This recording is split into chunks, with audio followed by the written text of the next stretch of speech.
دوستان عزیزم، درود و مهر. امیدوارم هر کجای این دنیا هستین حال دلتون خوب باشه. اگه دنبال یه غذای فوق‌العاده خوشمزه، سریع و سالم میگردید که هیچ وقت از خوردنش سیر نشی، این ویدیو مختص شماست. یه غذای سنتی بدون گوشت که به راحتی میتونید تو هر شرایطی درست کنید.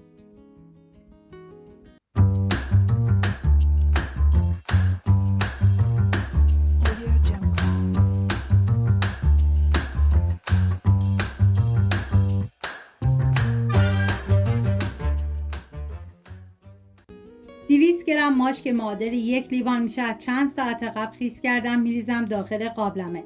مقداری نمک میزنم، 2 لیوان آب جوش بهش اضافه میکنم، زمان میدم تا ماش بپزه. این غذا برای 4 نفر در نظر گرفته شده. شما به اساس تعداد نفرات مواد رو کم یا زیاد کنید. من اندازه ها رو هم در طول ویدیو میگم، هم داخل دیسکریپشن نوشتم.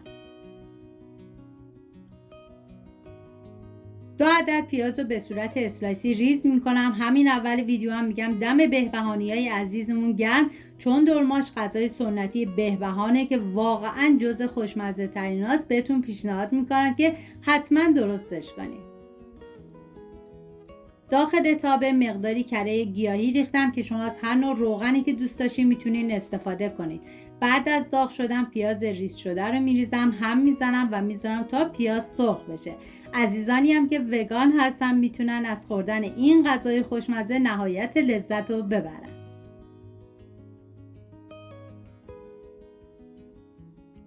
نوبت اضافه کردن ادویه هست، شامل نمک، زردچوبه، فلفل سیاه و پودر تخم گشنیز.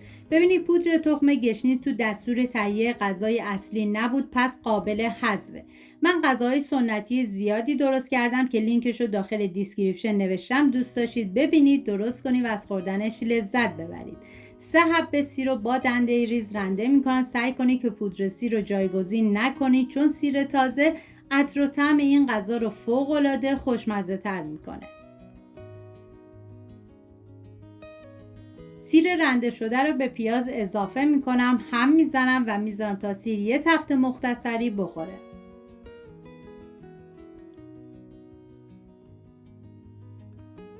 ما نیاز به برگ چغندر داریم که من از 350 گرم استفاده کردم و فریزری داشتم. شما اگر برگ چغندر در دسترس نداشتین میتونید جایگزین از اسفناج استفاده کنید. هم میزنم و میذارم تا آب اضافه برگ چغندر گرفته بشه و بعد از اون سرخ بشه.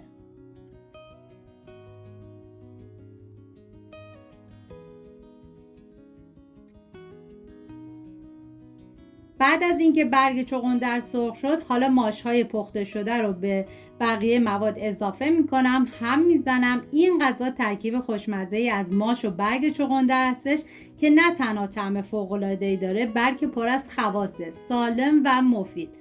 و حالا 2 لیوان آب جوش بهش اضافه میکنم و میذارم به مدت 45 دقیقه الی 1 ساعت این غذا بپزه و جا بیفته. هم میزنم و دیگه بهش زمان میدم.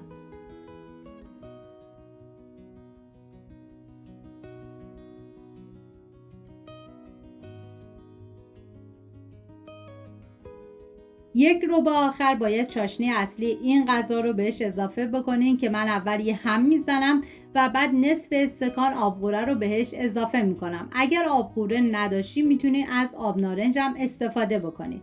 هم میزنم و 1 ربع دیگه میذارم این غذای خوشمزه‌مون بپزه.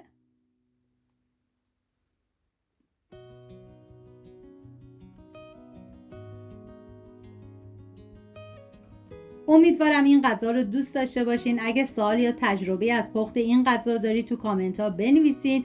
اگر از این سبک ویدیو خوشتون اومده ویدیو رو لایک، کانال رو سابسکرایب کنید. امیدوارم درست کنید و در کنار خانواده از خوردنش لذت ببرید. سپاس از همراهی همیشگیتون. تا درودی دیگر، بدرود.